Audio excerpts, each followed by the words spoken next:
All right, hello and welcome to the fourth installment of the Rainier Strength Pod. You might already recognize my guest. If you don't, I recommend you hop on YouTube and type in the greatest deadlifter of all time, Pete Rubish. I have with me who has an 870 raw deadlift in competition on open powerlifting with a 2099 total. I have seen him pull 920 at 242, and also there was a 945 attempt that was flying off the floor and the plates unfortunately fell off the end, but the speed was there. And in my mind, he definitely would have got it. And I did want to mention too, an 805 for 5 deadlift raw, which is just blows my mind. But the OG deadlifter inspiring everyone around the world, Pete freaking Rubish. How are you doing, man?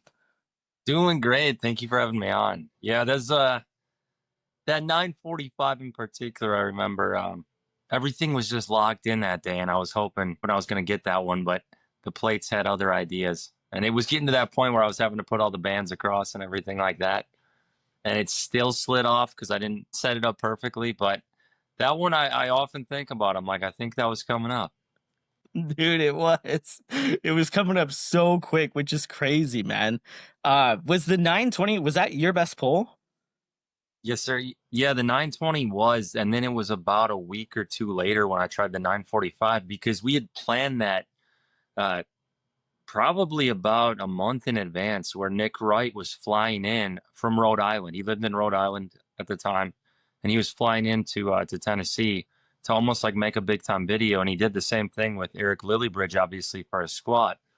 And so that was pre-planned. It's like, and we didn't know what the number was going to be. We were just talking about we're going to hit a heavy deadlift that day and see what's in the cards. And I was kind of thinking like, okay, I know, I'd just done 900, I believe, a few weeks before that. So I was thinking a nice PR would be like 920. And so that was totally planned ahead of time. And I just remember that day, everything was locked in. Everything was clicking perfectly on the warm-ups. Like they just felt so effortless, which I've tried to describe to people what it was like pulling those weights. And it's not too different from someone who's pulling like 600, but it's just like instead of 405 feeling really fast, 765 feels really fast. It's just like a different range, but everything felt effortless back in those days leading up to the 920. It just felt like the weight almost just popped off the ground with no thought to it. And then I remember loading the 780. I think it was like 785 for the last warm up, and it flew up, and I felt very confident at that point. I'm like, let's load it with the 920. So the jumps were pretty big at that point. That's 140, 135 pounds, but that's kind of what you had to do to not tax your CNS too much. And I just remember how locked in it felt. Like when I got done with the pull, when I locked it out, I was kind of like, man, I wish I had loaded 10 more pounds, like 930. So I thought that day I probably had 930 based on how smooth it was. But then obviously like a week or two later, I tried the 945, and it was at a point where I was just trying to load up whatever I could kind of fit on the bar because it was a mix of pound and kilo.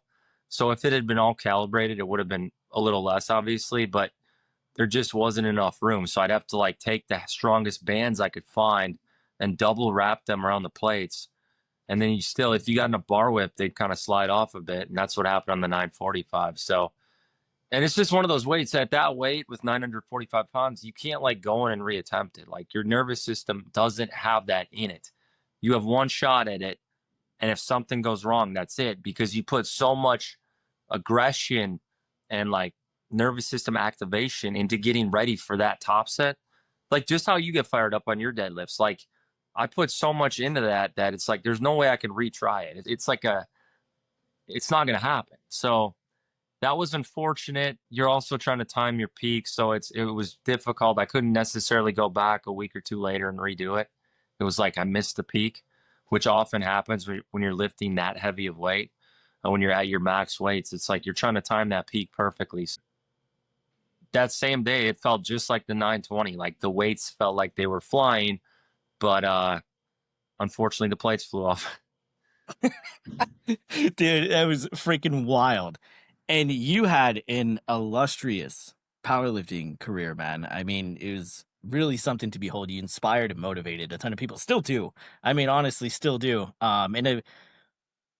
And it's such a wide variety of audience that you have now making the transition that you have. But going back to that time, the consistent 900 pulls, what was your training like during that time? How did you train? Oh, yeah, it was wild. So at that time, I was 24, 25 years old. I was right in that range. It was right around my birthday. And so I didn't have a lot of wear and tear. That was the big thing. There wasn't a lot of pain or injuries or anything like that because I was still young, whereas now it's a different story. But I was training like 3 heavy deadlift days per week, which is insane to think about now, and not a formula for longevity. But I would basically do like a heavy, higher rep deadlift day on Monday. Or actually, I think that was the Wednesday session. So Monday I do heavy paused deadlifts a lot of times. That was kind of my go-to variation. So maybe like a 3x5 with upwards of around like 700 pounds for paused reps, trying to stick a 2 to 3 second pause off the floor. And then I would go on Wednesday and it might be like a 3x10, 3x8 to 10 with like around, 635. And then Friday I'd come back and it'd be like work up to like a heavy top set, whether maybe that was a set of 5 at 805 or a heavy single or something along those lines. And that, it's just insane to think about now, the nervous system, how it would hold up to that and how the back and everything would recover. But obviously there were PEDs involved. During that peak, I know I was on 500 milligrams of testosterone and then I was also on 200 milligrams of trenbolone acetate, and it might have went up to 350 milligrams a week of tren acetate. And that was it at the time. I dabbled with orals, but they didn't give me the boost necessarily like tren or anything like that. So that's what I was doing at that point. I weighed about 245 pounds. Just heavy deadlifts, like 3 days a week. Didn't really back squat much because I've always had these hip issues on my right side with impingement, and that would cause issues. So I would do heavy split squats, which I'm still a huge fan of. And that was really the crux of my leg training. Like that was the majority of it. And then I would throw in the back extensions, the 45-degree back extensions, hamstring curls, like maxing out the prone line hamstring curl machine, um, maxing out the pull down machine, the 300-pound stack, stuff like that. That was the accessory type work. And I would I would experiment with like standing ab wheels and stuff like that too for core. And then obviously a ton of grip work. But that's kind of what training looked like back then, which again, it wasn't very sustainable. It was shortly thereafter that I started having like disc issues a few years later, or maybe even almost like a year later. And it was a good run as far as that was concerned, but looking back in hindsight, not the smartest way to train, not something that was built to last. Did you use a lot of bands and chains during that time? A lot of accommodating resistance, or? Oh yeah, I loved mainly bands. I've loved bands. I banded up everything. Like I was doing banded deadlifts with just absurd amounts of like sometimes I'd be like I'd make it just an absurd amount of tension. Like I'd use the strong bands, and obviously couldn't go as heavy with that. But and then other times I'd maybe use like a black band, which kind of not a mini band but a lighter band. That was the majority of the time. And there were times I'd throw on like 3 different kinds of bands. Really, really did like the bands because they are a very effective tool for teaching you to be more explosive. And so I'm still a huge fan of bands. I think they're a phenomenal tool. Chains are they're more, what's the word? It's almost like more of a natural, methodical increase in difficulty. It's not that big like a band, it's just kicks and you're just like, Yeah.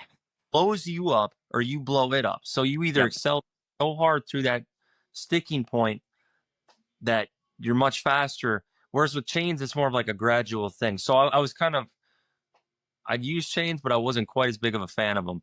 And then the other difficulty with that is with conventional, you almost have to set up the chains in the middle because if they're on the outside, the plates will land on them. If you have too many of them, they get pulled in. So I'd set them up in the middle. And I did do some of that as well. Like I would just put on a ridiculous amount of chain tension, but you could only kind of do lower reps too because they'd fall off. But I really did love accommodating resistance because when I was coming up, I was reading all the West Side stuff, and I was a big fan of like Joe DeFranco. Learned a ton from him. That's where I got my love for unilateral training. And then Elite FTS, like all those were my sources. So I did like to dabble with all that kind of stuff.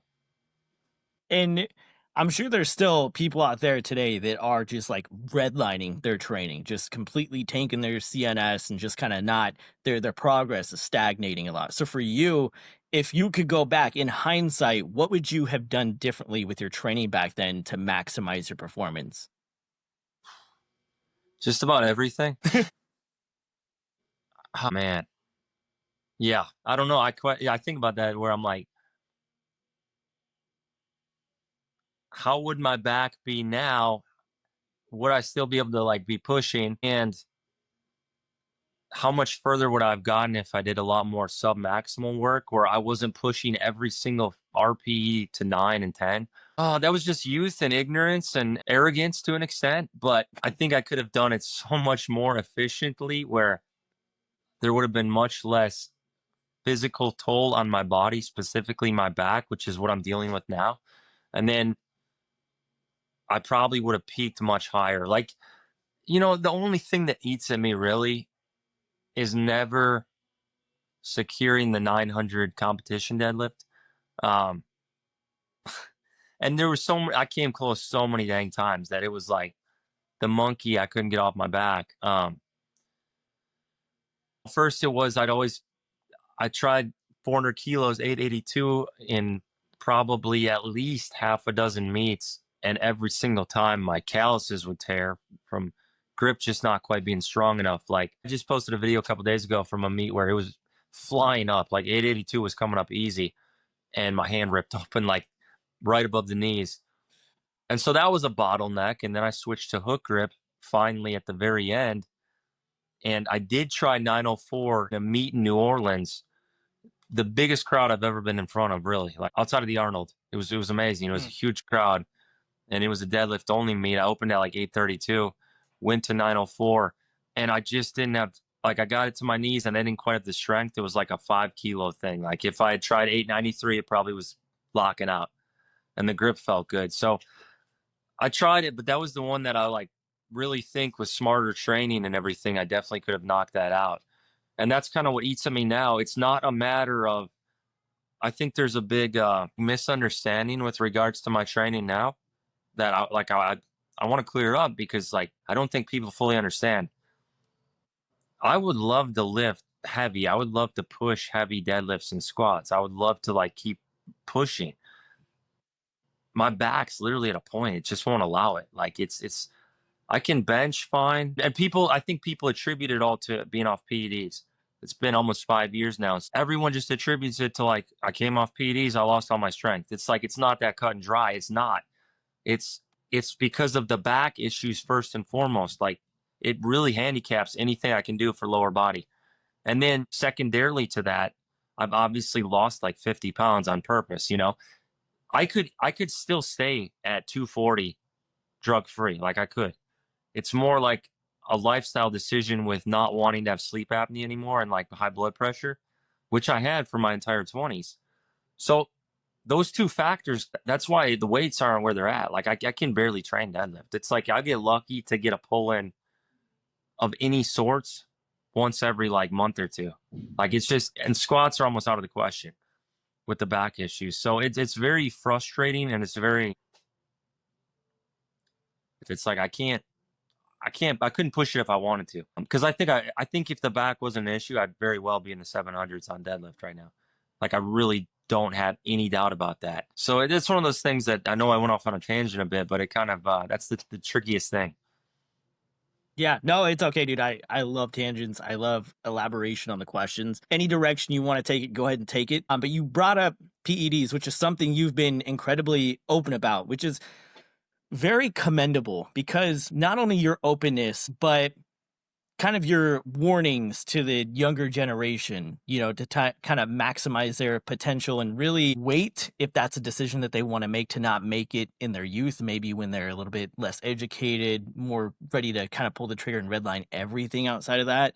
I think that some of the people that are open about PEDs almost glorify them in a way that shouldn't be, you know, and when you have an impressionable youth, that can lead to very bad things. And I think we've seen that with like Dallas McCarver and a lot of people like that who prematurely passed away that maybe didn't have to if they didn't take it to those complete extremes. So what was that like coming off PEDs for you, and why did you come off in the first place? Yeah, it's been a whirlwind. It's been, like I said, it was almost 5 years ago. November of this year will be the 5-year anniversary of coming off everything. And it was, the writing was starting to come on the wall as far as the low back. Like that was one thing. It's like an NFL player when they're at their prime, and then all of a sudden their stats start dropping off and their body's not holding up. Yeah. I could see it. I was like, my back is not cooperating.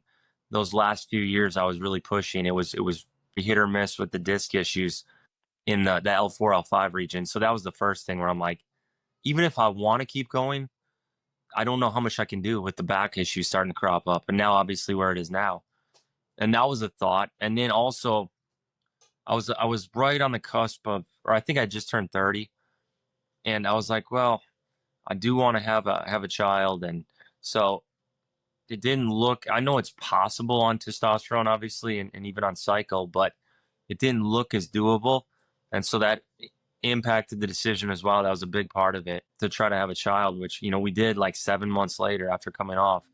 Now she's 3, so that was a big thing. And then I felt like it wasn't. I couldn't keep like setting that example, raising her, like having her grow up, and I'm still like going in the bathroom and pinning a bunch. Like it didn't seem like a responsible thing to do or a good example to set. And then I grew closer to the Lord, and it was the same reason. Like I just didn't feel like it was. I felt like it was kind of a blasphemy in a sense. Like I never. I say this, but I never judge anyone for doing it now. I really don't. Like, I still train guys who take PEDs and stuff, and I never look down upon anyone. It's something I did for 10 years of my life. So I would be a hypocrite to judge anyone for that. That's a personal decision. I'm at a place in life as far as these relationships with my wife, my daughter, with Jesus, where I'm like, I don't feel I can do that. And I don't feel like the Lord wants me to do that. I think that's maybe why the back issues came up. He was trying to steer me away from them. He was trying to say, that chapter's kind of closed. It's time to move on. And I got into them super young. I was 20 years old. I saw what they were doing for others. And I was like, I want to see that kind of progress. And they legit, they add like probably around 15% to your numbers, like over time. So at your best level, you're going to achieve drug free. They add another like 15%, which if you do the math on that, is pretty substantial actually. So they definitely work, but it also made me into a person I didn't necessarily recognize after I came off. Like I look back on my personality and who I was in my 20s, and that really wasn't me. The person I am now, personality wise, is who I was before I started PEDs. And so they changed me to that extent. Just in terms of my temperament, how I was around people, um, everything. Like I'm like, I don't know where life would have taken me had I not been on them. It worked out okay, obviously, but I was a completely different person before. I'm a completely different person now. That's how much they change your demeanor and your mind and everything like that. Specifically, Trent. Trent is just a whole another animal as far as that goes. I didn't want to be unhealthy. I didn't want to pass away. I've seen so many people pass away that it kind of scared me a little bit, and that was a big part of it. So like last year, I got that. It was almost a year ago exactly. I went to the hospital, scheduled a coronary angiogram, which is a very in-depth look at all the different chambers of the heart and the arteries. And I was expecting it to be pretty bad. I was expecting it to be some significant plaque and damage and all sorts of stuff like that. And they found nothing at all. It was the Dr. Kyle Gillette, who's got a pretty big social media following. He set it all up. He was a doctor for Derek from More Plates, More Days for many years until he branched out on his own. And he said it was like the best he's ever seen in a male. He said he's only seen 2 women with an equally good one. Perfect, basically. There's nothing at all. No soft plaque or calcified plaque. And I just attribute that to a second chance from the Lord, where the Lord was like, looking out for me, where he literally gave me a second chance at life. I'm thinking I'm going to be dying from a heart attack. I have high lipoprotein little a, sky high. I've had sleep apnea for 10 years without a CPAP. I was on all these PEDs. I'm thinking like it's over, like blood pressure maxed out for 10 years. So I'm thinking like I'm definitely going to be in trouble. And there was nothing. And there's no other explanation for that than the grace of Jesus. It's literally a second chance at life. No one can explain it. If I try to get a doctor to explain this, they have no explanation. Nobody does, because it doesn't add up.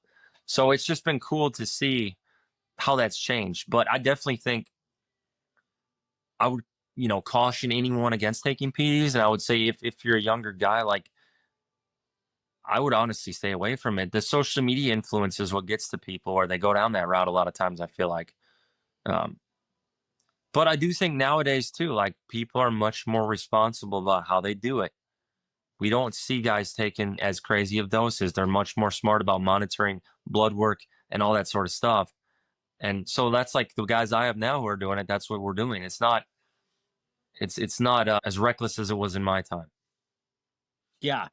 And I'm sure there's people out there that are in right now a similar position that you were in, wanting to get off, feeling that like sense of just like impending doom. And kind of, because I mean, if you're on, you got to know that, okay, like this is not going to be sustainable forever. So for the people that are potentially looking to come off but don't know how, or are worried about going through the tribulations of coming off, what advice do you have for those people? You just got to stick it out. It's like anything, it's consistency. So you don't achieve strength progress overnight. It's chipping away over many, many years. It's on a smaller time frame, but it's the same way with coming off. Like, you have to do your PCT, your research it, your post cycle therapy. Get those things together. It's about a month-long process, maybe a little over 45 days. Take all that stuff, and then it's a waiting game. Like, so you're taking your HCG and your HMG, and then you're going to your Clomid and Nolvadex, and that's about a 45-day process, like I said. And then after that, it's going to get a little hard. Yeah, like my testosterone got down to 38 nanograms per deciliter from, being over, at 2000 all the time. Like, that's a big change. But you got to ride out that wave, and then everything will get better over time. There was a period like I would do one set of anything and I'd be so sore I couldn't continue the workout because the testosterone was so low. And even now, like, the levels are nothing to write home about, but I feel great. Like, people ask me all the time about going on TRT, and I feel good enough now where I'm like, I don't really feel the need for it. I walk around all the time at like 400. I've got it as high as 500 since I've come off, but no higher than that.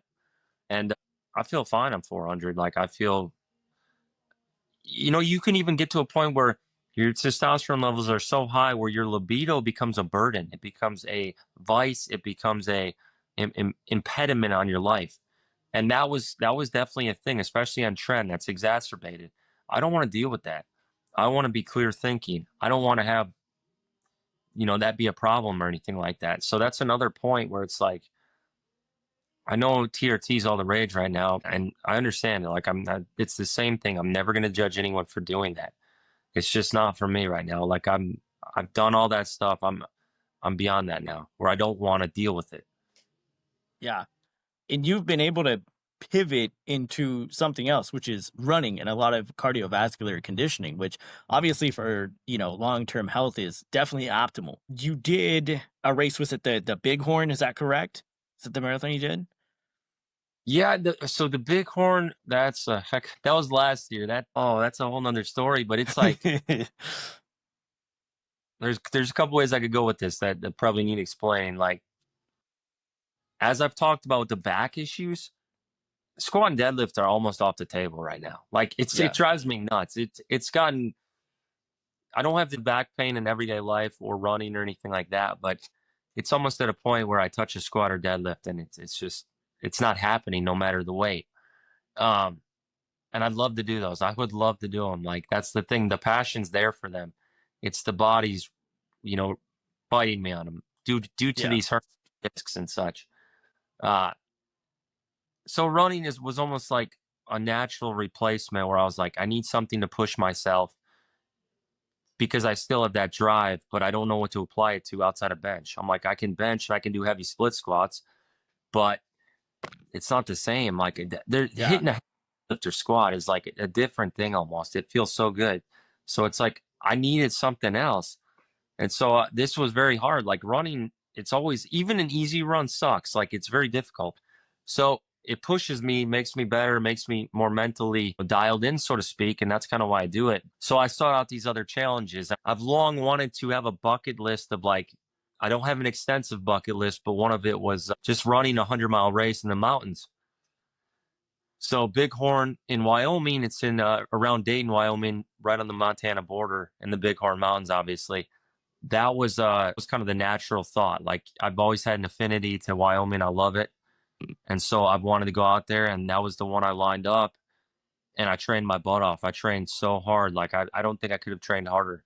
370 miles in 1 month. I had a week where I hit 102 miles total. I did like I pushed myself to the brink, and then I got out there and failed in a failed epically. Like just got humbled so fast where it was the hardest thing I've ever done. It was like a death march, and learned a lot about how you need to come into things with humility. You can't like I've trained harder. I'm going to crush this. Like it sets you up for disaster. The Bible talks about it. We've heard pride becomes before the fall, and all through the Bible, especially Proverbs, you will see over and over where it's like the Lord rewards the humble, the pridefully he takes down. And I felt like it was a little bit of that where I wasn't necessarily turning to him, and I was getting away from that. And I got humbled. So it's something that I think about all the time, and I may try to go back there next year and make it right with a whole different approach. But those are kind of the things that I just need a new goal to drive me. And I think now it's going to be getting to a point where I think I'm going to be working with guys too, where it's like strength is a big focus, but it's going to be health and cardio as well as we all get a little older. Cause now I'm about to be 34. I mean, you're about to be 33. And like, it's just, I think that's the natural progression of things in my own life and with everyone else. So I'm still super passionate about strength, but it's like not by my choice. I've had to also focus on other things. And that's where the running's kind of come into play.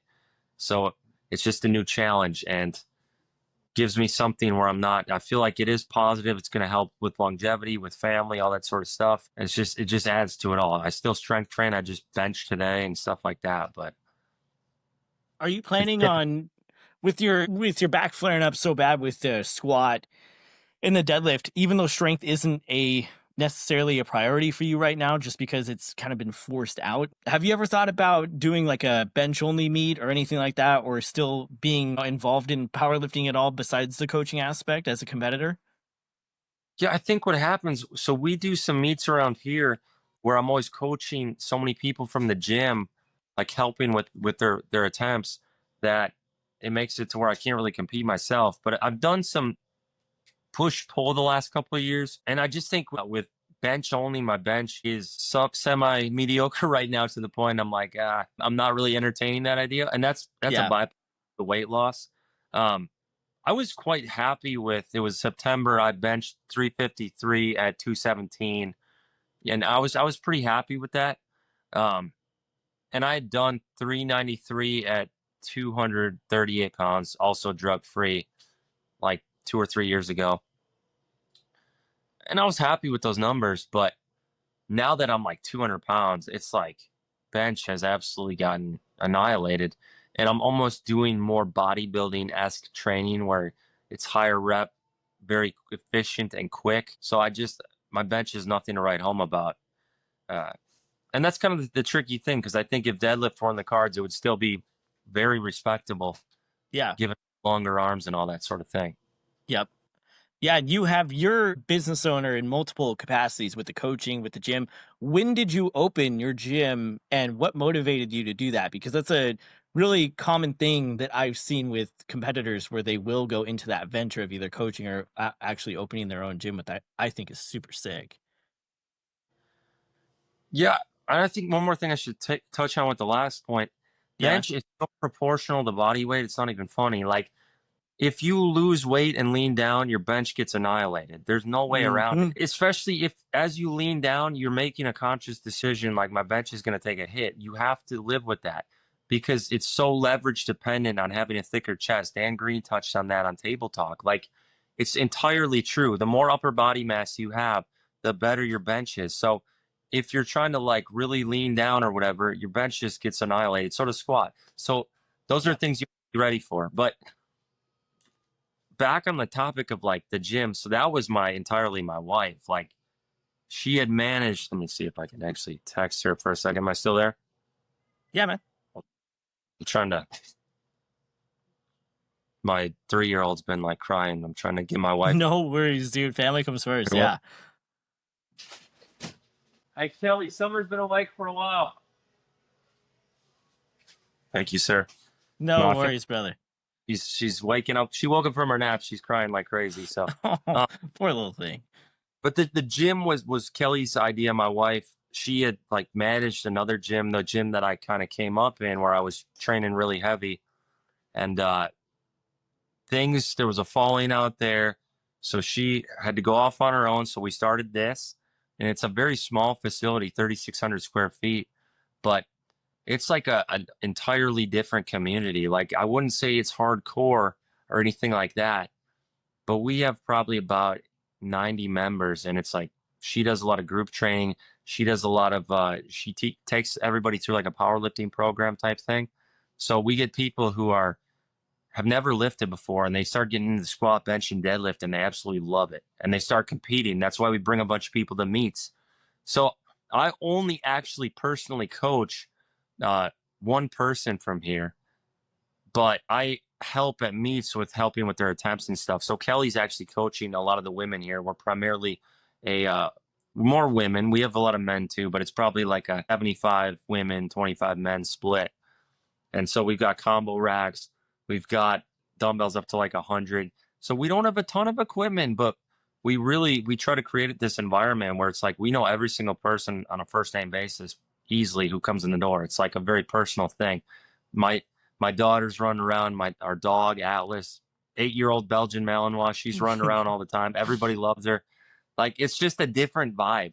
So it's not a box gym. It's not like the commercial vibes where you're gonna have everything you could want under the sun with equipment. You're not gonna have necessarily. It's not super hardcore, but a lot of times, like Michael, the guy I've trained for a while, like we'll let him pick whatever he wants on the music when he wants to hit a heavy lift or whatever. We'll let him turn it on. It's different. It's very different. It's become a huge success, and as far as that goes, it's not like profiting tons of money. It really isn't at all.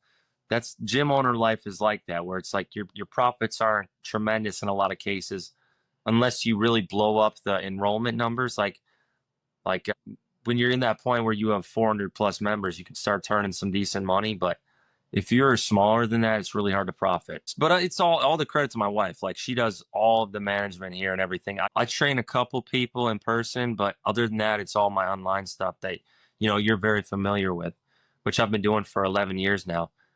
Actually 12 years now. So that's the majority of it, but I'm always here all the time at the gym. But for the most part, like gyms, like my buddy Dan Pashlook at Madtown Fitness, he'd be a good one to talk to as well. And he's extremely successful, but I think he's gotten his membership up to like 800. Like, that's where John Hack trains. So he grew from like nothing. When I was with him, he opened this tiny gym. He was scraping by with 50 members for a while. He kept hustling hard. He kept getting more equipment. He would get equipment from Craigslist and just keep growing. And now he's like massive, 20,000 square foot facility in a building that he owns. Like, huge success story of like grinding for 10 years, like what it can do for you. Yeah, that's crazy. Yeah. Freaking heck. And with so you kind of, whether it be like your leverages or whatever it was that got you to come to the deadlift like a duck to water, it was very gravitational, pulled you in. That's how I feel about the bench press. Like, I love the bench press. Like, I'm a freaking meathead. I'm short. Like, I don't know if that just like short people love to bench press. I don't know what it is. It's in our DNA or something. But if let's say someone new comes into the gym and they want to be proficient at the deadlift, how are they going to increase their deadlift? That's a good question. And I want to say first, like, I think you're a better squatter than bencher, even. Like, you're a ridiculous squatter. Like, your squat looks so natural, so just perfect. Like, there's no technique flaws. It's so explosive. Like, you're a really good bencher. You just benched 408 like it was, easily. And your squat though just has always looked like textbook. And so Thanks, man. that's my side Thanks, opinion. thanks, dude. Thank you, man. I appreciate that. It's humbling, dude. About to be. So it's like, but anyway, but the thing with deadlift is aggression and explosiveness are the keys, hands down. When you start overthinking the deadlift, it falls apart. So it's like you have to have your setup has to be on point. So you have to determine how close you want to line your shins up to the bar. Everybody's a little different depending on how long their tibias are, their femurs, all that sort of stuff, how long their arms are. All that stuff plays a role, but you have to first figure out, are you someone who lines up with the shins basically touching the bar, or is it over the middle of your feet? Like those are that's kind of the area. And then I would try to get about a shoulder width stance. Like when people go wider, it often backfires because then the knees are running into the arms and all that sort of thing. So those are kind of the main things. You always want to have the shoulder slightly over the bar rather than behind. Like you never want to squat into a deadlift because you'll lose all your explosiveness. It'll throw off your mechanics. Your starting form will be awful. Those are the big things. But once all that's ironed out, which anybody at an intermediate level will be past that point for the most part. After that, you got to be explosive. You got to be aggressive. Those are the keys. So the deadlift is the lift where it's really about approaching it with maximum aggression. Louis Simmons has talked about this, where it's like that's the lift you really got to dial in and get fired up for. And that's going to bring out the maximum bar speed off the floor. So I don't like once someone's setup is in place to start giving them a million cues because it just slows them down. Like, and if you're slow, if you pull slow, you pull nothing. Like the best pullers are explosive. So there's no room in a deadlift. Like you're not going to break 600 pounds off the ground unless you get fired up and attack the bar. Like unless you come into it and rip into it, because you have to break inertia, and you're not going to do that if you're thinking about a million different things. So that's where a lot of people go wrong. They're just thinking about so much that they slow themselves down, or they think, I don't want my back to round. And it's like, no good deadlifter thinks about their back not rounding. Like you throw that out. You like your back will have a degree of curvature, a degree of rounding, and through the upper back, that's going to happen if you want to pull the maximum amount of weight. So nobody's thinking about like having a neutral spine or a flat back. That'll kill your lift. So I those are think kind of KK had some rounding to his back. A lot of rounding. listen. Really good deadlifters don't think about what their back's doing. They don't. You Yep. can't. You can't. You can't pull big weights. Vince Urbank, KK, George Lehman. I could keep going. Chris Hickson, Eric Lillybridge. You're thinking about being explosive. Look at them all. Watch them all. They're not. And that really good deadlifters do not pull their warm up slow. You pull your warm up like it's your max. You put one plate on the bar, you're pulling it like it's your max. We used to have a competition with at Pro Gym when it was the Lily Bridges and Hickson and I. We would try to outpull each other on every single warm up weight. Like it was a game. Who could pull it the fastest? It wasn't, but that dialed us in for the heavyweights. So like you have to do that. You have to treat 225 with equal respect to 600 pounds. It has to be approached with the same seriousness, the same degree of speed. Like you can't just half butt it and go through it and just kind of pull it slow and try to feel out the weight. It's like it's got to be attacked. And that translates up to the max. So a lot of people go wrong there. It's the same way with any other lift though, to an extent. To bench and squat, it's the same thing. It's just exacerbated on deadlift. Yeah. And what do you feel? You came from a crazy class of powerlifters, some that are still around, still active. Maybe we just saw Dan Green on Table Talk. The dude seems eternal. I mean, he's a freaking animal. What do you think about the state of powerlifting as far as like the competitive aspect, the social media, all that kind of stuff? How do you feel about the current state of powerlifting versus maybe when you guys were competing and crushing it? I mean, truly, I felt like it was there were a lot of different there's a lot of differences. Some good, some bad. I think everyone trains a lot smarter now. I think everyone's a lot more methodical in their approach. Uh, I think it's hard to say that people aren't as passionate, because obviously if you're rolling with this, you're going to be passionate. But it just felt a little more pure back then, where it's like nobody was doing it for attention because we didn't know there was any attention. We were at that point where we were starting to break into social. It was starting to become a thing. YouTube, not social media. Instagram wasn't even around, but it was like YouTube was starting to become a little bit of a thing. Nobody got into it for that because you never knew anybody cared. Like, you just were like, I want to get stronger. And that was the root of your love for it, was like, you just wanted to get stronger. That was it.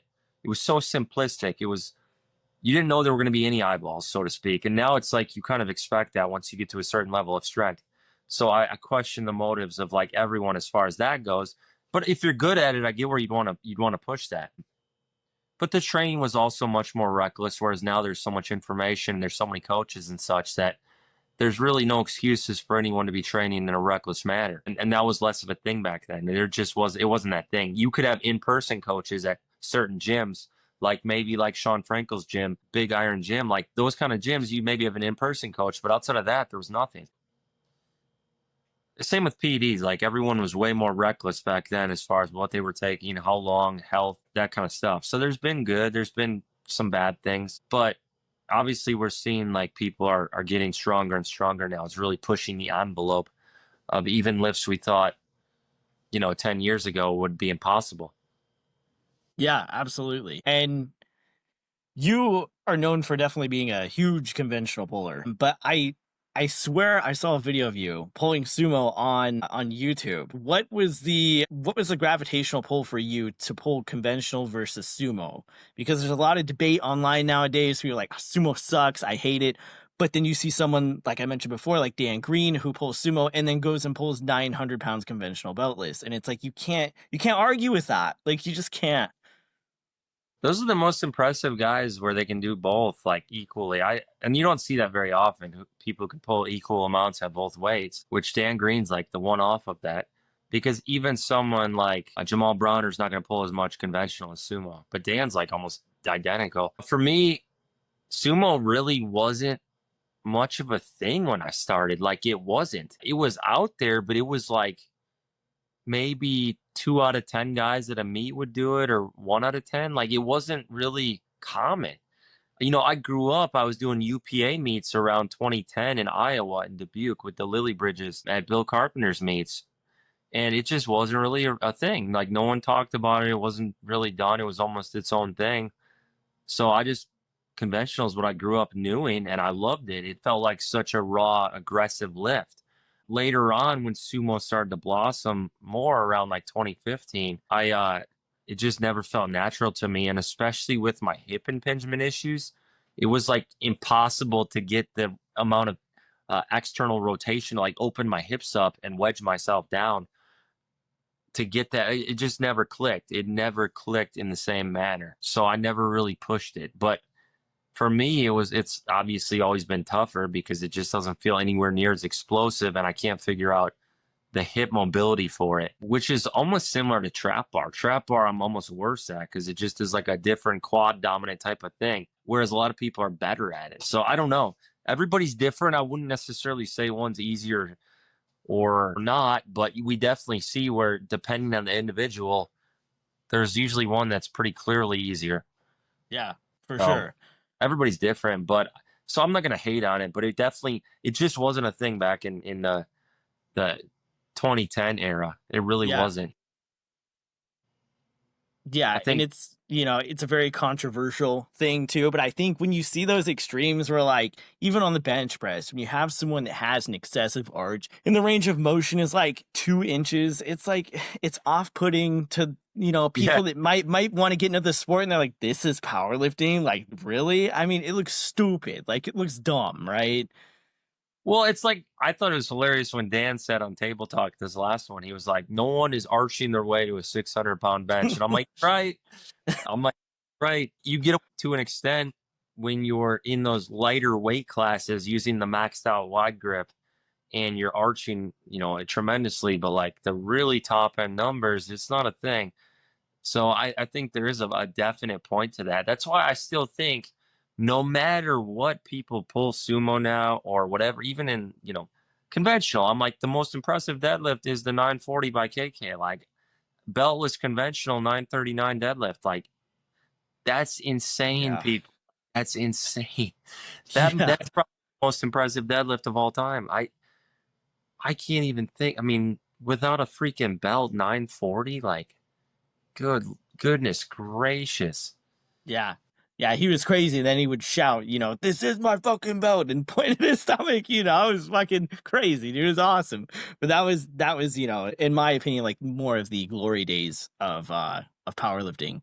But you've had a lot of incredible feats of strength, whether it's in the gym or in a meet. What would you say is your favorite, your most memorable that you look at? You can go back and be like, fuck yeah, like I did that. It was probably the 350 kilo squat, the 772. And like, I realistically look back at that. It was in a meet.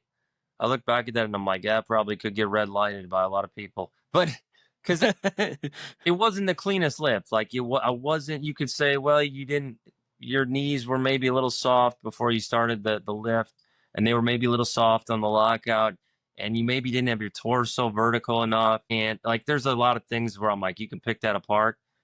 I thought depth was good, but you could pick apart some of the, like, technicalities of it. But it was the most gutsy lift I've ever done, where I was like blacking out and almost dying. And I tried to unrack it twice before that. You have like a minute to get your attempt in to walk it out or whatever, start your lift. And I had tried to unrack it twice and it buckled me, dude. I almost fell over. The spotters like caught me and they were like, well, you didn't start your knee bend, so you can retry. But like, I hadn't been training legs really. I'd been doing that deadlift thing where I was deadlifting like crazy and not really doing much for legs. So my quads were very weak. So I was like doing this all with my low back strength and posterior chain. There was like no quad strength. So I could almost not support the weight. Like, I couldn't walk it out almost. And so I finally like stabilized it to an extent, and then it folded me, and I kind of just like grinded it out, like with my eyes closed with my low back. And it was extremely crazy. Like, it was really like sketchy. It was the sketchiest lift ever. So that one, I was like, it's cool to look back on, but I was like, ooh, that was kind of dangerous. I don't know if that was a good idea. So it's not the cleanest lift, it's not the prettiest lift, but it was just like, oh, what the heck? How did that even happen? Lift, and that was probably the most fun, scary lift ever. And then the 920 deadlift, like, you talk about things just clicking, like, it just flowed. It didn't even feel heavy. Yep. It just all clicked and came together and flew up, and I locked it out, and I was like shocked at how light it felt. And it was just one of those times where it was all everything lined up. Yeah, in the 920, one of the craziest things about that lift, I mean, the speed, everything was there, but also the control. Like, dude, you put it down like it was a fucking library deadlift. It was so crazy. I mean, the amount of control you had on that 920 was just out of this world, dude. And that's just because it felt so. That's why I was like, I should have loaded 930. It's okay. It's fine. It's when things click, they click. Like, Yeah. the days before back. Yeah. Yeah. So, what would you say are some of the best accessory movements to build a massive deadlift? I would say 45-degree back extensions are huge because they recruit so much low back and hamstring strength and glute. They just completely overload the posterior chain, which is why I used them as a staple during that entire period. That's probably my favorite. I really like split squats, Bulgarian split squats, again for the posterior chain development, and they hit the quads. And you can do them a couple ways. Like, you can do them with the foot in a little closer to the bench, and you're not getting quite the depth, but you can really overload. You can do heavier weight. And that I worked up to 405 on back in the day. Got a video where I tore my adductor doing 405 on like the last rep. I threw the bar over my head because my adductor just popped. But like, you can load up some serious weight and get up to 405, or you can do them with your foot a little further in front, like you're in a wider, deeper lunge, and you can really get some crazy range of motion, and it just destroys the glutes. So those are two huge ones, probably the biggest ones. I was never a huge fan of the upper back in terms of deadlift. Obviously, it plays a role, but I think it not as much as some people think. But I did crazy rows that were like half deadlift, half row, up to like 600. They were really sloppy, but uh, I'd say back extensions and split squats are the big ones. Uh, Front squats are great if you can pull them off. I think a lot of people have trouble holding the bar in the front rack position. So they pitch forward and then they hate them and they don't want to do them. But if you're good at them and get really good at them, they will blow up your lifts, your squat and your deadlift. Those are kind of the big ones I would say off the top of my head. Um, like glute ham raises are great. Seal rows are great. There's a lot of great movements, but just back extensions on the 45-degree hyper and then split squats are kind of the bread and butter of what I felt worked the best. And then as far as like deadlift variations, there's nothing better than like a 2 to 3 second pause deadlift, a hair off the ground. Like that is the king of deadlift variations. Why do you think that is? It's such a vulnerable position. Like you're suspending near max weight in the air, stationary, having to hold. It blows up the low back strength. It helps the lockout. It helps the speed off the floor. It helps the whole lift. Very difficult to do. But if you hold the pauses long enough and don't cheat them, like you'll get so much out of that movement. Yeah. And what's funny too is being a deadlift expert and kind of like an OG, you have for your clients, you have a few good benchers. What do you contribute some of your clients' success in the bench press to? Is it frequency? What do you think it is? Yeah, it's interesting. So once a lifter gets to a certain strength level on bench, the frequency almost has to drop. It just isn't, you're not going to like a lot of the stronger guys, I have a 2-day frequency, but anyone really below like a 400, 385, like you're going to want to do about 3 days ideally. So 3 days seems to be a sweet spot for a lot of people until they get to a certain level of strength. And I think that's a pretty set in stone rule from everything I've seen where it's a lot of people respond very well to that. So frequency is definitely key. Specificity is really big on bench. Like the variations of bench, I think have their place as an accessory, but I think hitting a lot of pause bench is the key to getting that up as well. And if you do a lot of volume on regular pause bench and have a fair bit of frequency as far as what you can recover from, that's what kind of moves bench forward, along with just getting more upper body mass, like getting bigger through the chest and arms and everything. Those are the keys. And bench just feels like the most straightforward lift. So it's those are just set in stone rules that I feel like are pretty from everything I've seen with hundreds of people. Like that's what stands out. Accessories have their place still, but they almost are there to add muscle more than strengthen your bench. Like I think dips are probably the best accessory. Dumbbell flat bench is right up there as well. But even things like push down and stuff, they're like putting the very finishing touches on things. Whereas it's just like doing a lot of bench is what blows bench up. So Yeah, and that we were talking about the 770 squat.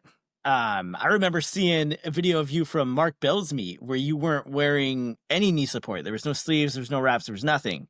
And everyone was like, who is this guy? Like, this is crazy. He's not wearing any knee support. Everyone's wearing all this stuff. Like, this is wild. So for you, uh, what was that all about? Did you just not know? Did you not care? How did that go, man? Because that was fucking cool. I didn't even know. Like, came up and I'm like, oh, you just squat. Like I didn't really know about. I knew what a belt was, but like I was like, I'll hold off on that. Nobody sleeves weren't a thing at the time. Like they weren't. Nobody had knee sleeves. It wasn't a thing. People. I was at the time where everyone used knee wraps. Like everyone did knee wraps. There was no one who didn't do knee wraps. Like you go to a meet, every freaking person's using knee wraps. Yeah. But nobody did knee sleeves. Like that wasn't a thing at all. You might wear some knee sleeves on your light squats to warm up, but you wouldn't wear them. Like nobody competed in knee sleeves. There weren't like thick, heavy duty sleeves like now. So it was either basically like bare knee or wraps. Like those are your options. And I literally was like, man, the pain of knee wraps and like having the Lily Bridges try to wrap me and stuff. I'm like, no, I'm no thanks. I'm good here. Oh yeah, dude. I tried them out and I was like, this hurts like mad. I'm going numb. So I was like, forget this. So I didn't really think anything outside of bare knee or knee wraps. Like those were the only options. Like, and it sounds crazy now for guys now, but like sleeves were not a thing. No one Yeah, used them. It wasn't around. So, and I think the beltless part was somewhat of a flex. Like, oh, I'm gonna go beltless, but like, I didn't even think bare knee was a big deal. I was like, oh, I didn't. I just thought that was like normal outside of, I don't know. So that didn't seem like a big deal to me, but I always had crazy low back strength. So I was like, I tried to go beltless on a lot of stuff. Like I would do tons of deadlifts beltless. Like I never had any back issues. So everything was beltless. I just wanted to get that like ridiculous low back strength. Um, so I don't know. Yeah, it's crazy. I can't even imagine having those monsters wrapping your knees. Just like that would be, oh god, dude, that must hurt like crazy. Because knee wraps already suck, and then you take like a gorilla like Eric Lillybridge and have him wrap your knees, and it's just like a whole new level of just like, this is awful. I don't even want to do this anymore. Yeah, he wrapped me for one of those UPA meets, and I was like, oh my goodness, like I'm good, like Yeah, it, dude. it kind of made me rethink that whole idea. But I didn't train enough where I could consistently get a good knee wrap too. Yeah, I trained in a couple gyms in Madison, so it was like it wasn't always accessible to be able to be wrapped. yeah, That was a thought in the process of like this just might not. So I got comfortable without them, and I think actually in that meet, I was belted for the 661 squat. It was just bare knee, but I think I borrowed Hickson's belt for that squat. yeah. I think I was gonna go beltless, and then they like the Lillybridge family talked me out of it in the warm up room. They were like, "Oh, you should at least throw on a belt. You'll do way more." I was like, "All right, I guess." So I think I borrowed Chris Hickson's belt. Yeah. That's fucking awesome, dude. And from We went to a buffet in Sacramento, and we were there for like 3 hours. It was crazy. Just Golden Corral. We're at Golden Corral for 3 hours eating after weigh-ins. oh, dude, that's enough to put him out of business. That's wild, dude. George Freeman, the Lily Bridges, Chris Hickson, and guess who could eat the most out of everybody? Chris Hickson. Really? Yeah, he could put down the food like insane. He He's a ate legend. Yeah, he was another really big influence at that time coming up around, your era. He was definitely very prominent deadlifter as well. the 800 at age 18 hook grip video was like blew everybody's minds. Nobody had seen that. They were like, "What? 18 years old, 800 hook grip? Like, oh, That's what is insane, this dude. about?" Yeah, I probably couldn't even do 315 hook grip, dude. Like, Nobody knew about hook grip back then. Like, we didn't know it was a thing. Like, he just started doing it. And we're all like, "What is this?" yeah, Every mixed, we had no idea. It's like yeah, the weirdest ever. yeah. That's fucking crazy. We don't even know where he like got it from. We're like, Hickson was like the first guy to ever do hook grip. I feel like no one did it. It's Yeah, just like yeah. It's a crazy and not. yeah, it's a crazy thing to do. I mean, even to this day, hook grip is crazy. That's why I don't use it. It's too hard. Shifting. So during your peak, when your neck was the size of Mike Tyson, and it was just you had just it was wild, dude. It was like just no fucking circumference here, man. It was crazy. You look like Brock Lesnar or something. So during that time, when you were just massive, lifting massive weights, what was your diet like? What were you eating during that time period? Yeah, the best bulking diet I was ever on was I would do a pound of ground beef with the 4 cheese rice roni, mix them together, which I actually had that exact same thing last night. It's it's delicious, but that's a good 90 grams of protein, and then you get the calories from the rice roni and all that. And then I would do, dude, it was a ridiculous amount of eggs. I was eating like absurd amounts of whole eggs, where it was so many eggs that like I would drink half of them raw in a glass, and then I would cook the other half because I just didn't. I'm like, this is too many eggs to cook. That was a whole big thing. And then the only other thing I was really eating was I would eat like an entire half gallon of ice cream a night. So it was like beef, rice-a-roni, eggs, and ice cream. Like that was the diet. You want to talk about strength gains though? crazy strength gains. Like it was absurd. That was probably the most consistent type of diet. Obviously, I'd occasionally throw in something else, but like the staples were like ice cream, beef, and eggs. And that was when all that stuff was way cheaper too. So it wasn't like Yeah. crazy. Like you were getting beef for like $2 a pound, you know, 250. Yeah. It wasn't anything weird, anything too crazy, but and eggs were like $1.50 for a dozen kind of thing. So that diet was pretty sustainable for a while. And that's really what like blew my strength up, got me to 255, 260. Really just that's where the strength took off. So again, it's like if you try it, like if you want to stay lighter, you're just not going to lift as much. There's no way around it. Like it's just, I threw caution to the wind and my body literally wouldn't get any heavier than 260, but that's what I had to do to like get as strong as possible. I wasn't thinking about like checking my weight. I Yeah. wasn't like trying to check. It was, I'm going to eat a ton of food and let the chips fall where they may and get as strong as possible. So that's what it was. Yeah. During that time, what was your there's so many different ones. What was your go-to brand of ice cream during that time? Because I love ice cream. What were you eating? Yeah, I hear you there. There was a, I don't even remember what brand. It was a blueberry cheesecake ice cream. I really liked blueberry cheesecake flavor back in Wisconsin. I don't even know the brand now, but now I I I run partially so I can eat a ton, but I have my certain days of the week where I eat a lot more now, like I'll have a cheat day or whatever, cheat meal. It's mostly healthy now, but I do like Breyer's Reese's ice cream. I really like Kroger brand loaded cookie dough. That Man, one's good. And I like the Kroger brand Butterfinger one. Those are like my dude. three favorites right now. Um, so Kroger on the West Coast is a different, like they bought up a lot of the different chains. There's something Yeah. else Yeah, we have Fred Meyer up here. It's Kroger. that might, yeah. So I Yeah. don't know.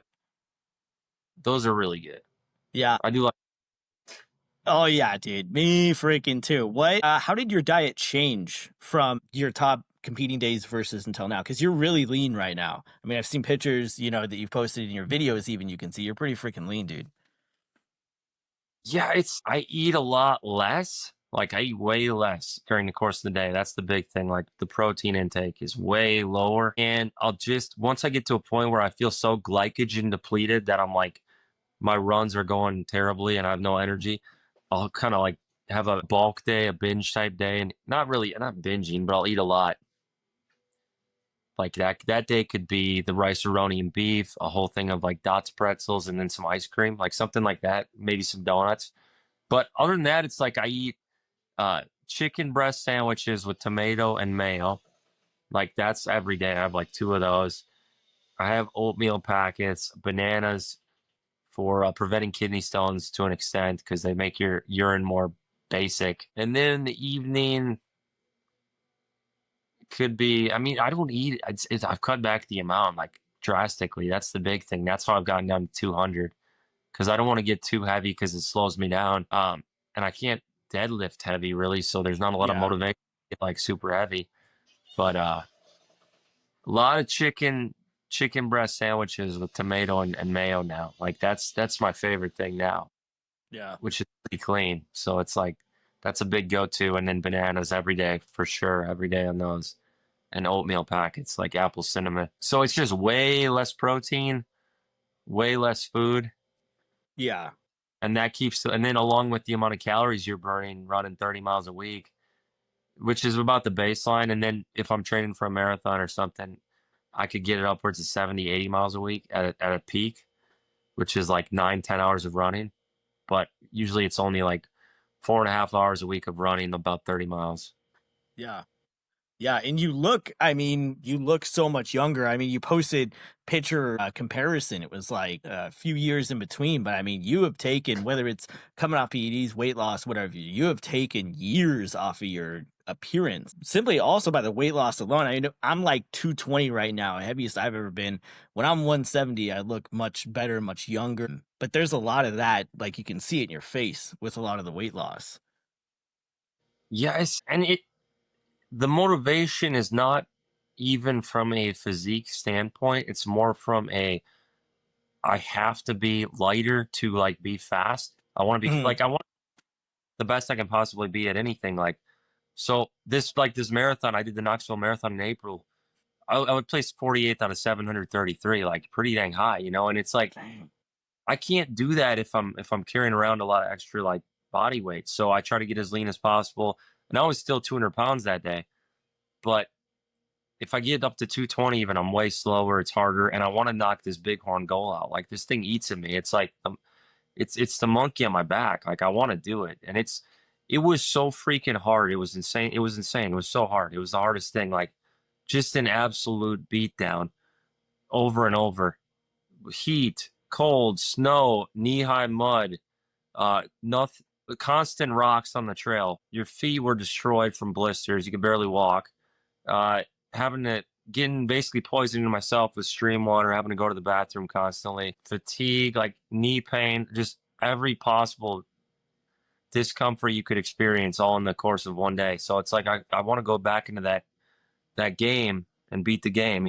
Yeah. I want to go back to where I got defeated and just look at it again and just go through it now. Like so that's why I'm like I'm very motivated for this. But I'm still lifting, doing the bodybuilding type stuff almost. And I don't know, it's just and then obviously, yeah, I want to be healthier. So it's like those are the things now where it's like I pushed the strength game as long as I could. Um, and I still love the lift for sure, but I'm not going to hit PRs necessarily. So I'm at peace with like dialing back the weight a little bit and being like, well, I'm still going to lift, but it's not going to be like crazy good. Yeah. And for what does your training look like now? Because like without the squat, without the deadlift, with just like intermediate benching, what does your training look like now, leading up to like something like a bighorn? Okay, so that's a great question. So, like leading up to the Knoxville Marathon or Bighorn, it would be 6 days a week of running, Monday through Saturday, Sunday the only day off, anywhere from like 8 to 10 miles, and then a long run of like 20 to 25 on a Friday. And then I would be lifting 2 days a week. And then right now is probably a more accurate picture because this is how the majority of the year would go, like 75% of the year. So it'd be Monday right now, I'm running about 8 miles, 8.5, depending on how hot it is. That's like a speed day where I'm doing either going to the track or I'm doing um, mile repeats, something like that, focusing on speed. Tuesday is full body lifting. So I'm always going to start with bench on that day. Then I'm going to hit some accessories, whether it's dips, dumbbell bench, incline bench, dumbbell shoulder press, push downs, curls. Always like to have curls in there, lateral raises. And then I'll do my split squats and back extensions I'm doing, which are not super painful usually. So I can kind of push those. So it's like a full body lifting day, no running on Tuesday. Um, and then some core work. Wednesday is running again, 8 miles or so. Thursday, looking at another 8 miles. Friday, right now it's about 6. So that gets us about 30, 32 miles a week, 4 days of running. And then Saturday is upper body, back to bench, all the accessories, just nothing but upper body, core work, and then Sundays off. So you're looking at 2 upper body days, mostly bodybuilding esque training, and then the one lower body day with the split squats, back extensions. Um, so really 2 days of lifting right now, and then the running's like 4, one day completely off. And that seems to be a good happy medium. Last fall, when I was still able to deadlift and squat to an extent, I was doing like 2 days of running, 6.5 miles each day on the 2 days. And then I was doing like Monday bench, Tuesday squats and accessories, Thursday bench again, upper body, and then Friday was deadlift and lower body. And that worked phenomenally. Like that's my ideal split would be that, like the 2 bench, the 1 squat, the 1 deadlift. But I almost wonder, I tweaked my back on like a 4th set of 573 on deadlift, and it really hasn't been the same since. Like it was a pretty bad one. I was like, oh, that's not good. Like could barely walk. I wonder if that kind of finished it off. But that was going great up until that point. So that's what I think I would ideally want to do. I'd be like, the 4 lifting days, and then maybe I'd have 3 running days. But it's just, Yeah. And you described yourself as being like the evolution of yourself, both physically, mentally, spiritually. You looked at yourself as two different people. You had the Pete that was powerlifting, and you have the Pete that exists now, has evolved past the strength training, past the PEDs, past these things.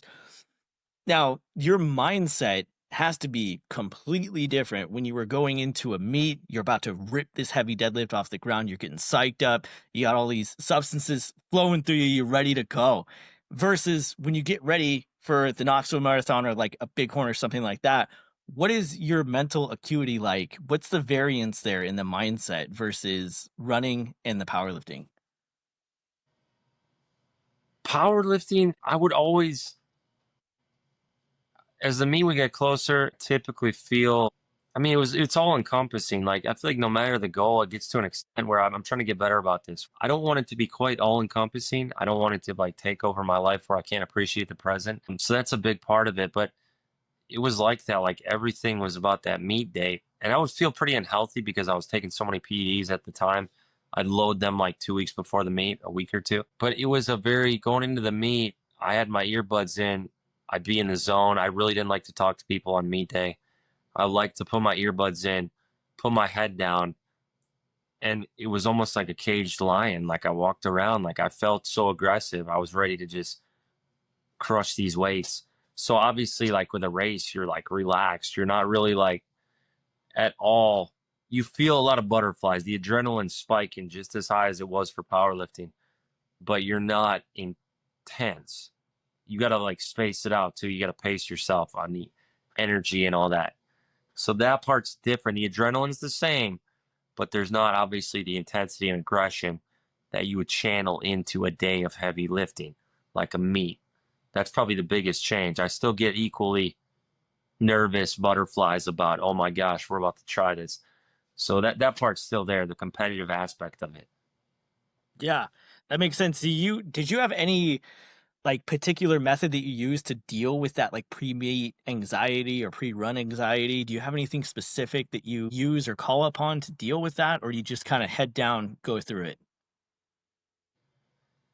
It got better over the years. When I was younger, a teenager up to maybe age like 21, I literally couldn't sleep the night before meet. Like, I'd sleep like, I'd be so worked up.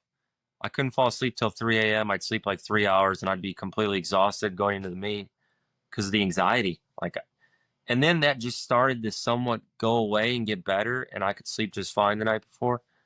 But I dealt with a lot of anxiety growing up, so that was just spiraled when I started competing. It was way worse, and then eventually it just kind of stopped becoming a thing, um, as far as like panic attacks and stuff. But I don't have a specific reason for that. It just kind of dwindled, and now I don't like stay up all night before a competition. I'm not that stressed, you know. Like, I know I feel like the training makes you confident in your abilities, and it just falls into place. Yeah, do you think that your faith maybe had something to do with that, as far as that burden of anxiety has kind of been lifted off of you because of a higher power, because of your faith and, where you choose to divert that energy? Oh yeah, I think that's the thing now. Like, I turn everything to the Lord. I pray about it. I turn my life over to Him as far as having faith in any direction He's going to take me. Which sometimes you start to question things in your life. You're like, man, what's going on with this? I need, you pray about it. Back then, though, even in my 20s, like when that started to get better, I was still pretty far from the Lord. I called myself a Christian and such, but I wasn't actively doing anything. I was living very sinful. So it wasn't until I came off PEDs that I got close to God again. It wasn't. It was as if that was a complete diversion from Him when I was in that living that life. So I think He did have the call on getting me off that stuff and coming to Him again and giving me mental clarity again as far as what's important, as far as uh, having better balance and stuff like that. So Nice. Yeah. it's tricky for sure. Yeah, absolutely. I think that that spiritual intervention for a lot of people can lift some of those mental burdens that they have. You know, whether you see people even that come out of prison, you know, a different person, or have crippling addiction problems and find the Lord, or whatever their interpretation of the Lord even is, you know, because everybody's different. I feel like that spiritual intervention really can help a lot of people. You know, I really think it's important. Absolutely, I think that's a thing.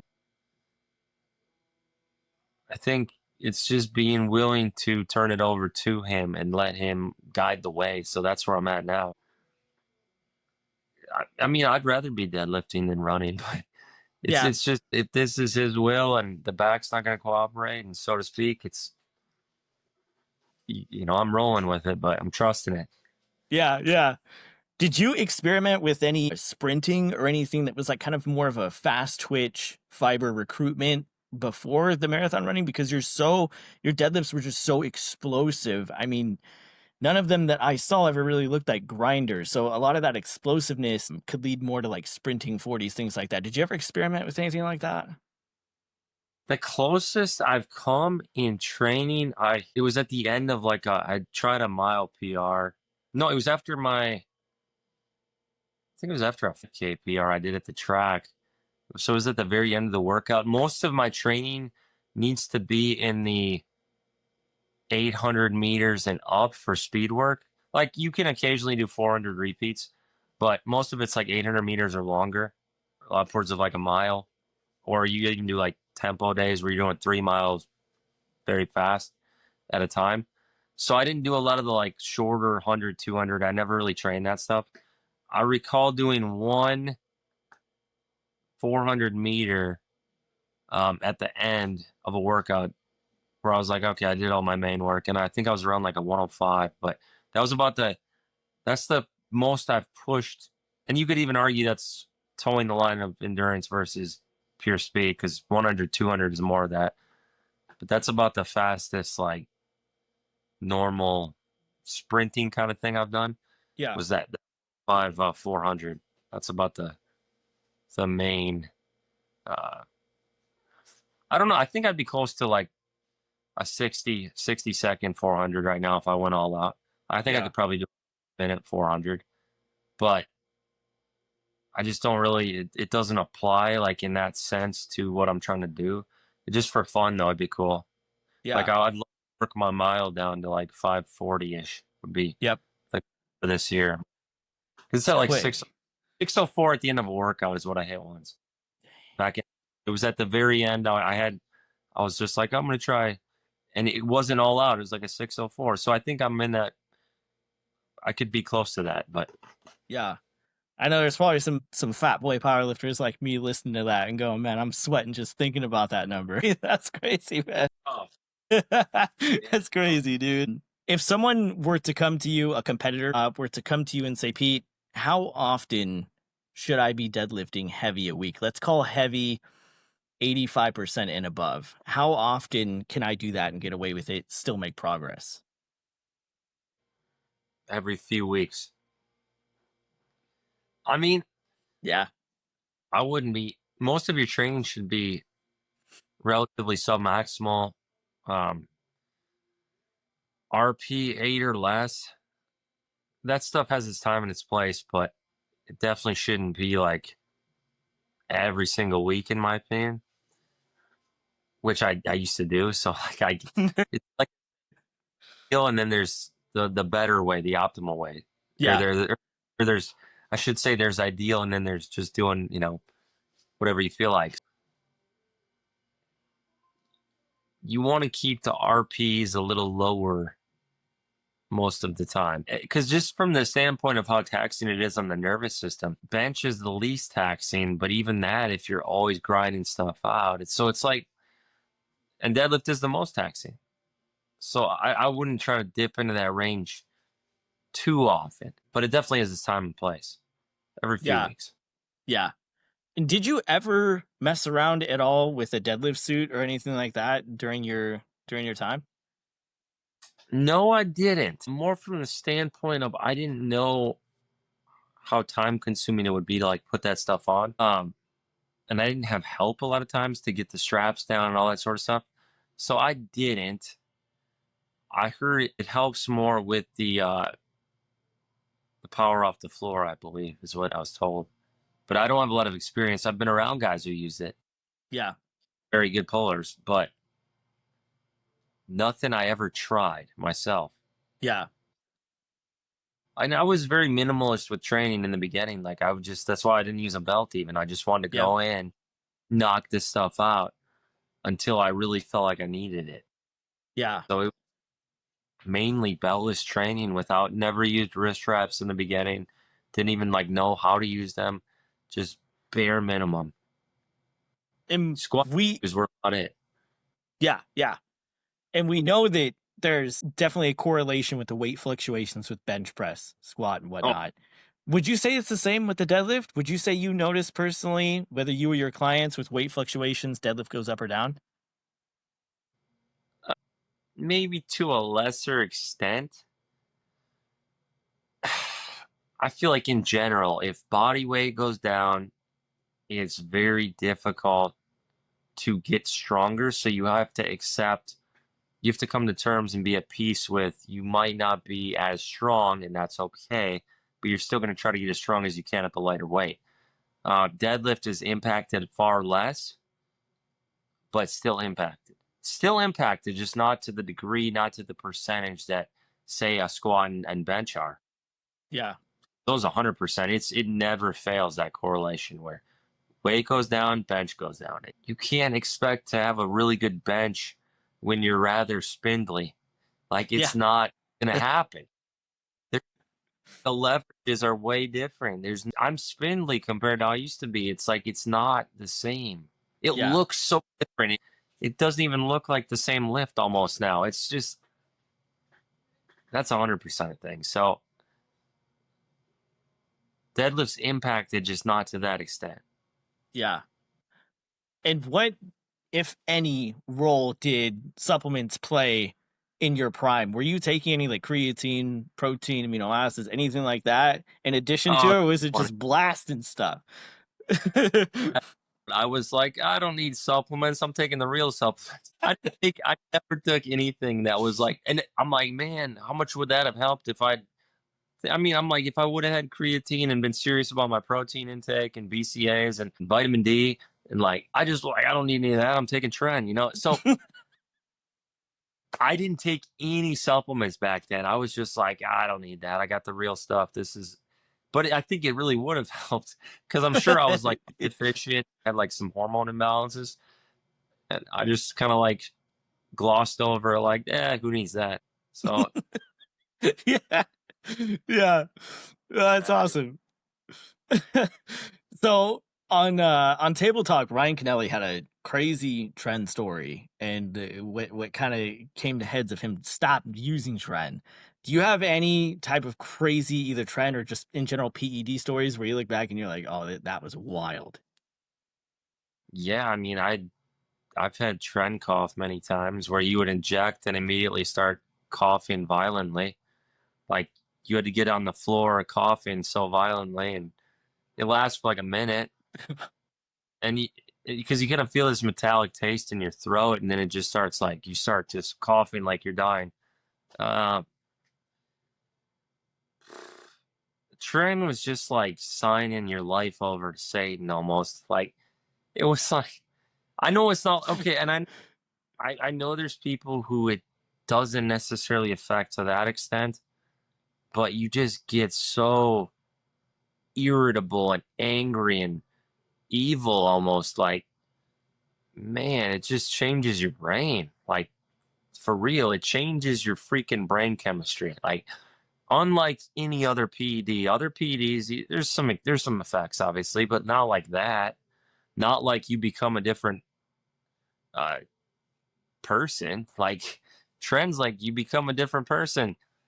Whereas I can't say that about like an NPP or something or Anavar. Like they don't change your Anavar. Like doesn't change your personality at all or anything like that. Like a lot of them don't. You might feel more libido. You're gonna feel a lot stronger, stuff like that. But you're not gonna feel like your mind has changed. Trend is like your mind feels like it's changed.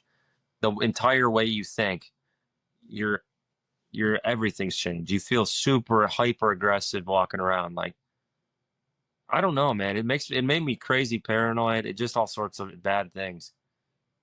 That's crazy. It almost feels like, I mean, I guess not at the time because the strength was still coming, but like the negative effects almost outweighed any of the strength that came with it. I didn't see it that way though at the time. I felt like Yeah. Superman and like Invincible. Hmm. I didn't realize who I'd become when I was on it almost like until I got off of it. And then you're like, whoa, what was I doing? Yeah. I wasn't a good person, man. It's just not, you're not a good person. I wasn't. It does things to you. It does things to you. It's the hype is real with it. You know what I mean? Like it is. It's a very dangerous game to play. Yeah. So the hype is real. Not proud of it. Yeah. Yeah.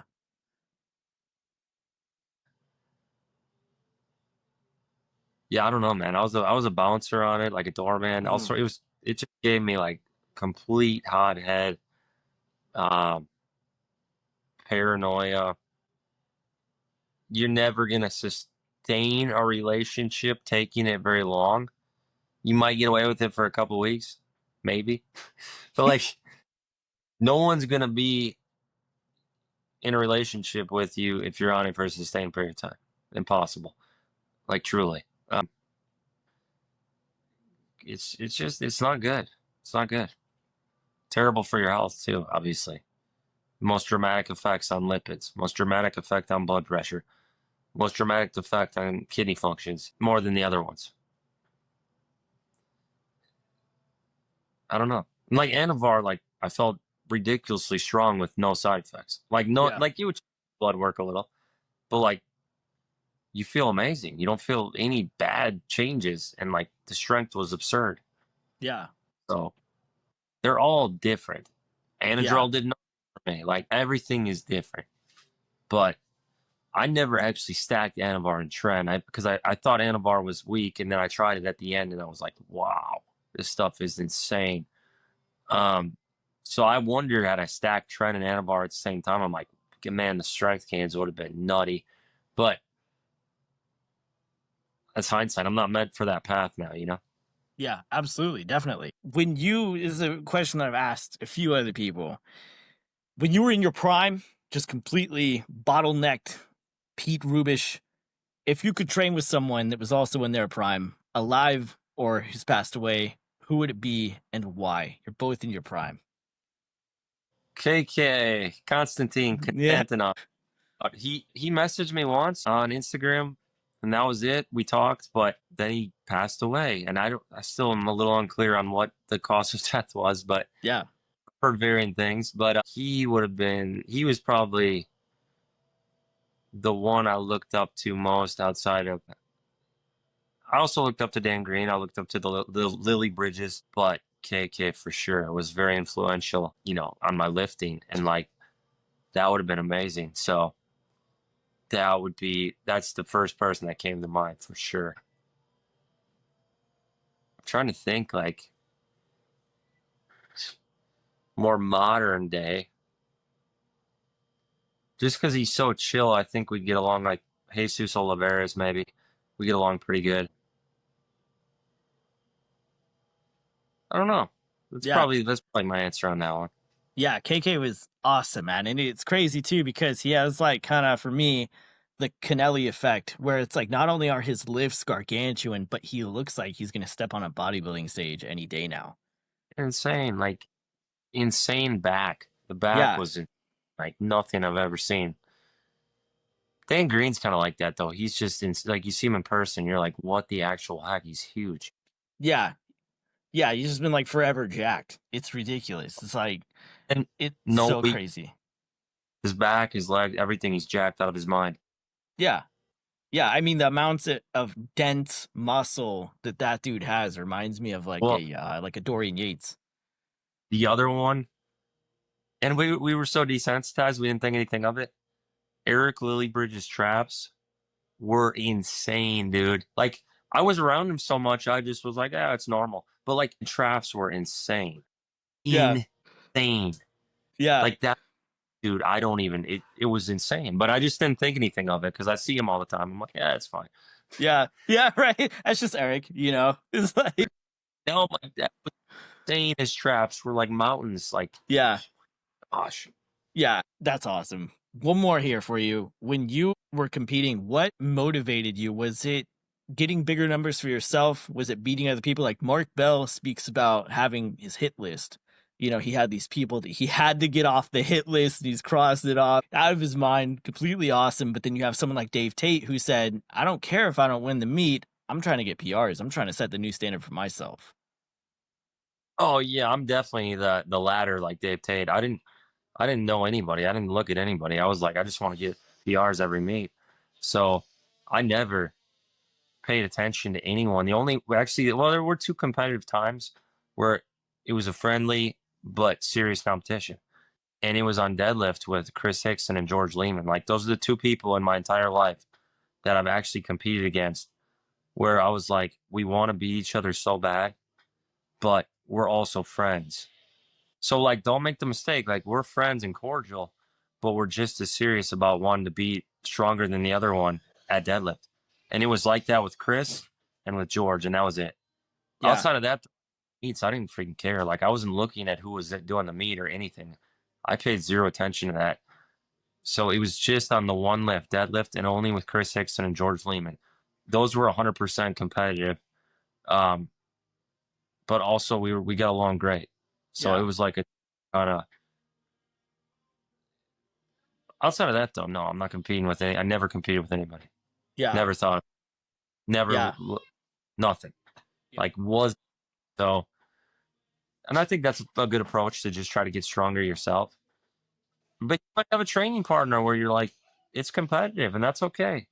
You're not mean to each other. You just you literally feed off each other. Yeah. Like you feel better to be better, which is what Chris did for me, which is Yeah. what George did for me. They made me better. It wasn't a bad thing. Yeah. Yeah, friendly competition is healthy. It's very healthy, and I feel like it helps both parties. Especially if you're able to block it out and not take it personal and understand the terms and conditions of it just being a friendly competition. You know. Yeah, good. You might have a very big desire to beat them, but then you're also able to be chill and cool afterward. You know what I mean? Yep. That's how it was. There was no Yeah. bad blood. Like, yeah, I don't know. That's the Yeah. best way. That was it. That was the sole people throughout my entirety of my training career that were motivators and also, um, yeah, because Eric was lifting big weights, but he was so much more well rounded. He was like way above anything I could fathom on squat and bench. It wasn't, Yeah. it was different. Yeah. Yeah. I do have another one here for you. What was the best piece of deadlift advice that you got from anybody? Maybe I got that whole concept of the speed on warm ups from Ernie Senior. Like that was what they kind of like, because the Lily Bridges and Dan Pashlock of Madtown Fitness were the most influential people on me growing up. So I think that whole premise of I must pull every single warm up with intent and with as much explosive power as possible stems from the Lily Bridges, specifically Ernie Senior's approach.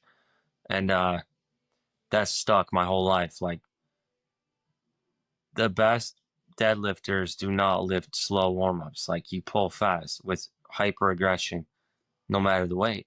And that's where the whole bar throwing down thing came from and all that. Like we were just that was such an integral part of maximizing my how much I could lift. Yeah, and it really sets the tone. You know what I mean? It sets the tone for those deadlifts that are going to follow. We were serious. It was a serious thing. It was. I look back on it fondly. I really do. It was really good memories at Pro Gym in Aurora, Illinois. Like those days of 15 years ago, they're not coming back. But it was a part of my life, a huge part of my life that made me who I am today. So Yeah. Yeah. there nobody outside of West Side could match that intensity we had on those. I'm serious. Nobody will anymore. Like I know there's people who train hard now, but like the only gym I could compare who could match that would have been West Side. Like I'm serious. Like pro gym deadlifts back in that time, it was a thing. Like you can't replicate that today. Yeah. Yeah, and It's that's like it's the mentality, man. You get those right group of people together that are hyper competitive and you're going to get something really crazy out of there. yeah, it was a powerlifting crew and team that it was not to say squat and bench days weren't serious, but like deadlift was like different. It was just Yeah. that was big time. Yeah. Everybody was bringing it. Yep. Yeah. Yeah, it's a testament to that mentality that you guys can feed off of each other that will ultimately end up in hindsight changing the sport, which is like what Westside did, which is what you guys did. Having that camaraderie between those people is a really big deal. I feel like a lot of that is lost today, dude. I really do. It is a lot more individualized now. It really is. Back then, teams were a thing. They're not really now. Not as much. There's still teams, but yeah, it was way more team based back then. Way more. That's probably one of the biggest changes. Like I never really have thought about that, but it was way more team oriented. Like gyms had a team. Like it was a team. It wasn't individual. That's so crazy you say that. It made me really realize I'm like, that's gone. That's not a thing anymore. People aren't like having assembling a gym team. Like, but that was a thing. Yeah. Yeah. We Yeah. And had like, shirts that were like pro gym power team. Like, oh, I wish I had that shirt, dude. I would kill for that shirt to come back, but I don't know where it's long gone. It just it's awesome. yeah. Yeah. Yeah, absolutely. And there's like you have pockets of it still hanging around, but I only see it on the equip side, like with what Oliveira's doing. They have Doghouse, which is where Hoff is. Roman Mustachio has his team, like Team Chicken Salad, he calls it after Brock Lesnar. There's still pockets, but it's more of a rarity now, which I don't know, man. I feel like the crew aspect of the sport was really something to behold, and I would appreciate if it did come back. It was it was an era when it was more we, less me. And now that I think Instagram's coming to the fold, I think that's why that's kind of diminished. It probably killed a lot of that. Um, just the reality of it. Like I'd say Instagram directly probably killed most of that team aspect of it. Unfortunately. Yeah, Oh, what changed it? That's what it was. So yeah, it became a lot more like self-centered, like main character syndrome. You know what I mean? Versus like it's about the gym, it's about all of us, and it's more importantly, it's about the sport. And I think that mindset of trying to propel not only yourself but the sport to the next level is really what laid the foundation for everyone to compete nowadays anyway. yeah. Yeah, You that know? was I do kind of miss a little bit of that. That was fun. Yeah. You through every training time and I don't know. Yeah. Yeah, just going ballistic. You got your buddies and the fucking ammonia, the icy hot, and you know what I Yeah. mean? Like, Yes. yeah, dude. Yeah, a lot of that. But yeah, man, I had a great time here. Why don't you plug some of your social media, especially your coaching? I can personally vouch for Pete's coaching. I've been with Pete off and on since like 2021, I think. It's been a long time. I've been injured a few times. Right at this point, I'm pretty much like Frankenstein. It's just like spare parts put together. But Pete is an excellent coach, very communicative, not just out to grab your money like a lot of people. And not only that, you're being coached by someone who has been proven in the sport, time and time again, someone that's made his mark and has continued to create waves throughout the sport by training other people and coaching other people. And the way that you give back is very commendable in a multitude of ways. So I can already definitely tell anyone out there listening, if you're looking for a freaking coach, I can tell you P. Rubish is your guy. Yeah, I appreciate that. It's like I said, I mean, I've been in the trenches. I've been coaching for 12 years before anyone else was really coaching. Like it's something I'm passionate about, and it's kind of expanded to where I'm doing more of not just strength, but also health, longevity type, running type stuff with people as well. So being a little more diverse as my own life has trended in that direction, I think that's going to be part of the way moving forward. So I think it's becoming more guys in their 30s and 40s is who I'm working with, and looking to kind of not only get stronger but round everything out. But at the end of the day, strength is my main passion. So definitely reach out to me, shoot me a DM or shoot me an email at prstrength1@gmail.com if you're interested in that. Yeah, also your YouTube channel, you've been posting pretty frequently, which is awesome. You post a lot of great stuff. One of the videos that recently caught my attention was the one about meat day nutrition and hydration and things like that, because it's something that I've struggled with myself. So taking some of what was said in that video, I will definitely be using it here in a few weeks. But also food reviews. I've seen some Oreo reviews on there. So if you are trying to stay lean, stay away from the Oreo reviews, because Pete does do that. He reviews a lot of good fucking food. So, you know, if you're trying to stay lean, maybe stay away from that until you're ready to get fat again. But other than that, man, it's been a freaking blast having you. I appreciate you a lot. And we will talk after I deadlift tonight, bro. Yes, sir. I appreciate you, brother.